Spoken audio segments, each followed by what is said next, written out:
Oi, crianças do oitavo ano A e B, tudo bem com vocês? Professora Tati aqui para mais uma videoaula e hoje nós, estaremos aí fazendo a correção de atividades de geografia do seu livro Conquista, tá bom? Então pegue seu livro, abra, na página 50, onde é os exercícios que a professora passou para vocês semana passada, tudo bem? Então vamos lá para mais uma correção. Bom, galera, espero que vocês estejam todos bem, de saúde, tá bom? Quero dizer que eu estou morrendo de saudade de cada um de vocês, tá? Mas agora vamos para a correção. Bom, na página 50, está sendo retratado sobre o relevo da América, tá? Vocês têm aí também o mapinha, tá? Do relevo. Só vocês observarem aqui, tá? Eu coloquei aí o mapa para vocês também no slide. Então, a primeira pergunta é: o relevo, ele resulta da ação conjunta de fatores internos e externos que atuam sobre a crosta terrestre. Cite dois fatores internos e dois fatores externos responsáveis pela formação do relevo no continente americano e exemplifique. Bom, eu expliquei para vocês na videoaula, tá, da semana passada, que para um relevo se formar, ele é formado através da ação de dois fatores ou dois agentes, o agente interno e o agente externo, tá? Nós temos aqui os fatores internos ou agentes internos, como você desejar aceitar aí como entendimento, tá? Fatores internos são o tectonismo, tá? O terremoto e o vulcanismo. Os fatores externos são causados pela chuva, pelo vento, pelos rios, pelos mares, pelo gelo, pela neve e pelos próprios seres vivos. Tudo bem? Primeira questão, então está explicando como que o relevo foi sendo formado, tá bom? Ele é resultado aí desses fatores, tanto interno quanto externo. Tudo bem, galera? Na página 50 ainda, nós temos uma atividade, tá? Que é verdadeira ou falsa. Essa atividade aqui é. Então, a questão número 2. Assinale verdadeira para as afirmações verdadeiras e F para as falsas, de acordo com as características das principais formas de relevo do continente americano. Então, vamos lá. A alternativa A é assim. Os relevos mais característicos da América foram originados pelas forças externas da Terra, como as montanhas rochosas e as cordilheiras dos Andes. Então, essa alternativa é falsa, tá? A B. O relevo da porção central da América do Norte e da América do Sul caracteriza-se por planície? Falsa. As áreas de depressões são encontradas com mais frequência na porção centro-norte da América do Sul e possuem relação com os intensos processos de erosão. Verdadeira, tá? A D. As margens dos rios de planície podem se tornar zonas de risco quando são ocupadas sem planejamento devido aos riscos de inundações? Verdadeira.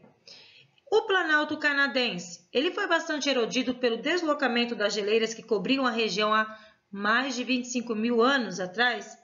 Verdadeira, tá? Então, daí você colocou aí falsa, falsa, verdadeira, verdadeira e verdadeira. Tudo bem, galera? Acompanhe a correção, tá? Bom, na página 51, nós temos aí, sobre a hidrografia da América. Então, vamos lá, pessoal. A primeira pergunta, eu coloquei até mesmo um mapa para vocês também têm no livrinho de vocês aí para analisar o nome dos rios, tá? O nome dos oceanos, dos mares. Também coloquei um aí para vocês verem, a característica do mapa que representa a hidrografia de um determinado lugar. Hidrografia da América. Analise o mapa e responda as questões propostas. Questão número 1 da página 51 está assim. Escreva o nome de 3 rios da América do Norte e o nome do oceano em que eles desagam. Tudo bem? Então, vamos lá. Eu coloquei o rio Mackenzie, que está localizado no Canadá e que ele deságua no Mar do Beaufort, tá? Depois nós temos o rio Mississippi, eu coloquei só 2, tá, galera? Rio Mississippi, que está localizado nos Estados Unidos, e deságua no Golfo do México, tudo bem? Depois a questão número 2. Tá pedindo para você localizar agora 3 rios da América do Sul. E escreva o nome dos oceanos ou do mar que se deságua, tá? Eu coloquei o rio Amazonas, né? Nós não podemos deixar de relatar aí a região norte, né? O rio Amazonas, onde naquela região ali consta-se o maior, né? Índice de água, né? A porção maior de água está localizada na região norte. Dentre esses rios, está o rio Amazonas, tá bom? Brasil, e ele deságua no Oceano Atlântico. Nós temos o rio Orinoco, que fica localizado na Venezuela, que deságua no Oceano Atlântico também. E nós temos o rio Deseado, tá? O rio Deseado ele está na Argentina e ele deságua também no Oceano Atlântico. Tudo bem, galerinha? Deu para acompanhar a página 51 aí? Vamos para ainda mais uma questão, que é a questão número 3 da página 51. Bom, explica a relação existente entre as formas de relevo, a extinção dos rios e a direção para onde eles correm no continente americano. Então, o que nós podemos explicar nesta aula aqui, tá? Nessa pergunta, é que a maioria, né, em sua maioria, os rios americanos eles correm para o leste do continente. Né? E por que isso ocorre? Ocorre porque a parte oeste ela apresenta grandes cadeias de montanhas em toda a disposição aí norte, desde o norte até o sul. Tá bom, galera? Então, essa daí é a correção da página 51 do exercício número 3. Página 57.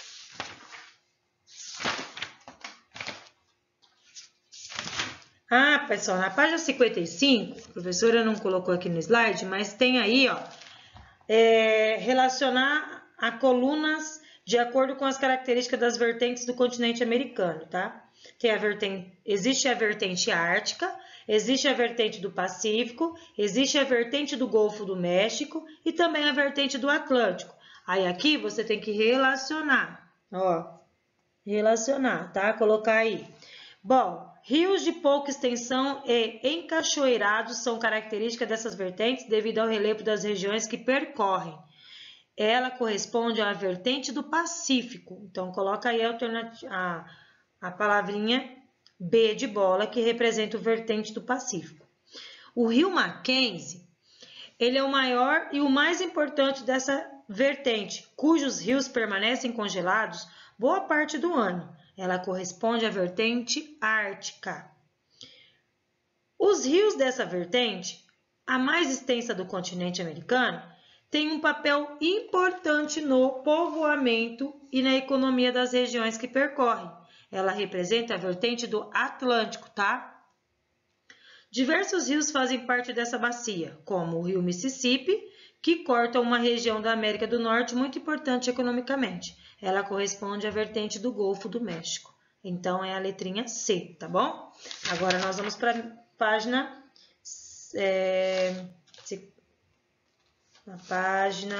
Na página 57... Peraí. Pessoal, aqui na página 57, tá? Tem um mapinha dos tipos climáticos. Mas antes, galerinha, vamos corrigir a página 65, por favor? Vai lá na página 65, turminha. Página 65 do vosso livro.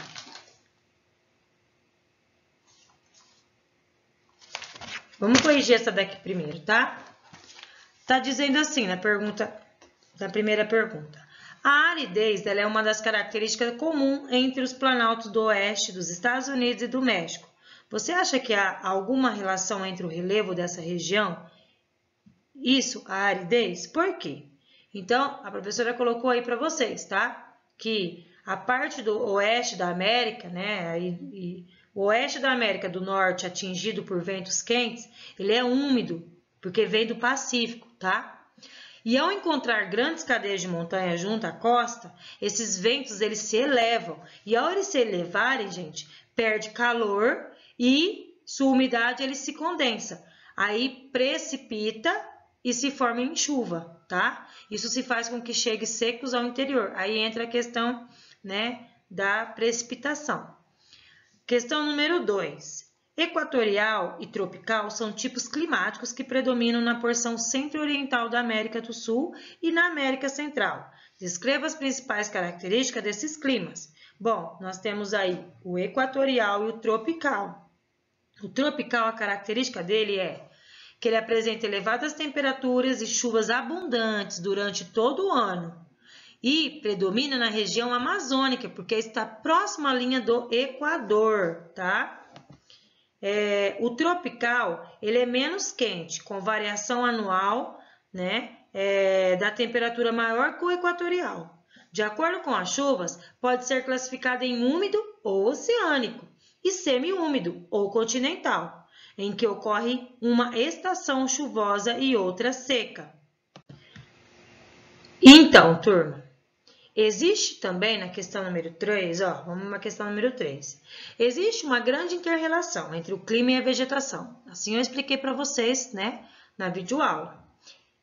O relevo e a hidrografia de um espaço geográfico também tem essa relação. Relevo, hidrografia, né, e clima e vegetação. Então, todos esses elementos, eles fazem parte de um espaço geográfico, tá bom? Então, eles têm uma inter-relação, tá? Com base na imagem que está mostrando aqui, essa imagem do livro de vocês, tá vendo aí? Rios, aí representa a hidrografia, aí vem a paisagem representando a vegetação, né? E nós conseguimos aí detectar que aí está se tratando, né, de um lugar bem plano devido aos rios, tá bom? Então, vamos lá.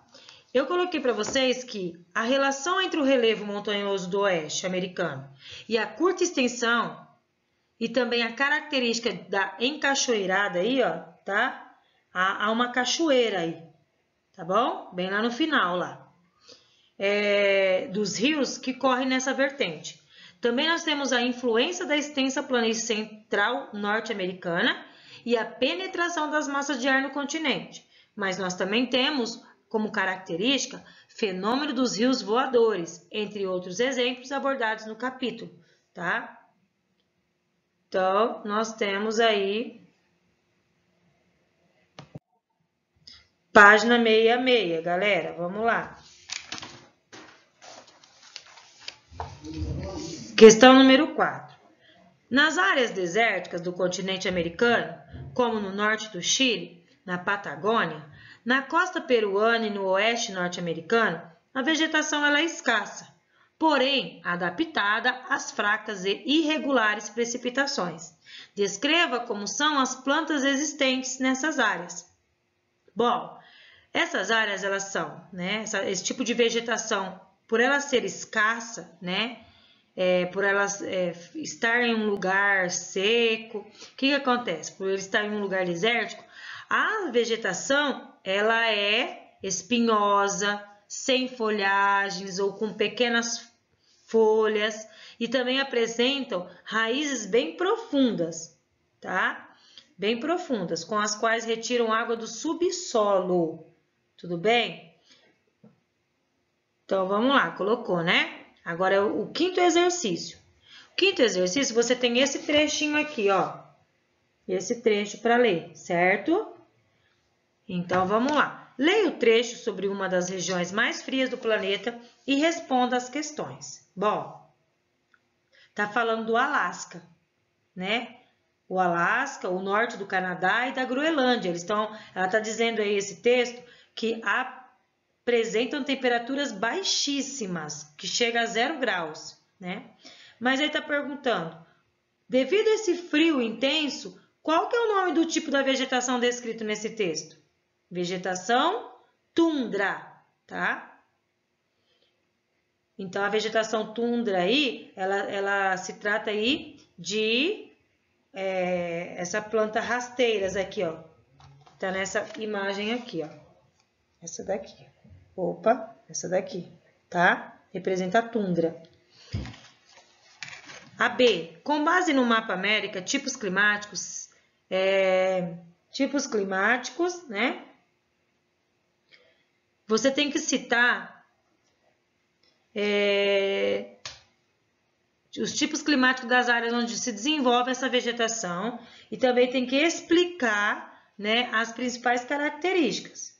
Bom, nós pegamos aí como tipo climático subpolar, que tem como característica a presença de gelo cobrindo o solo durante mais da metade do ano, tá? Nós escolhemos aí subpolar, clima subpolar, tá? A C. Esse tipo de vegetação ocorre no Brasil? Não. Por quê? O Brasil ele está localizado em baixas e médias latitudes, né? Em que predomina a vegetação típica do clima tropical. Então, por isso que o Brasil ele tem clima tropical. Então, automaticamente, ele vai ter um tipo de vegetação também típica referente a esse clima, tá? E não como essa que nós vimos na imagem anterior. Vamos lá para mais uma atividade. Continuação da página 66. A D. Qual dessas imagens ilustra melhor o texto acima? Ó, essas duas imagens aqui ainda nós estamos falando, tá? Bom, a imagem 1, ela está referindo a Yukon, que é o Canadá, tá? E a imagem 2 está se referindo aí à vegetação típica da Caatinga, em Currais, que fica no Rio Grande do Norte, tá? Mas a imagem 1, ela está ilustrando melhor o texto acima. Por quê? Porque ela está apresentando uma vegetação rasteira, típica da tundra, tá? Pessoal, vamos voltar na página 55, por favor, que é a atividade, essa atividade aqui, ó, do clima. Como nós estamos falando de clima, vamos falar desse mapinha aqui bonitinho. Bom, galera, a pergunta número 1 está perguntando, né? Qual que é o título do mapa? Tá muito fácil, né? O tipo do mapa é América. Tipos climáticos, né? Esse é o título. O que as cores estão indicando aí? As cores estão indicando, né, os diferentes tipos de clima que está localizado aí no continente americano, desde lá do norte, da América do Norte até a América do Sul. Tudo bem? Questão número 2.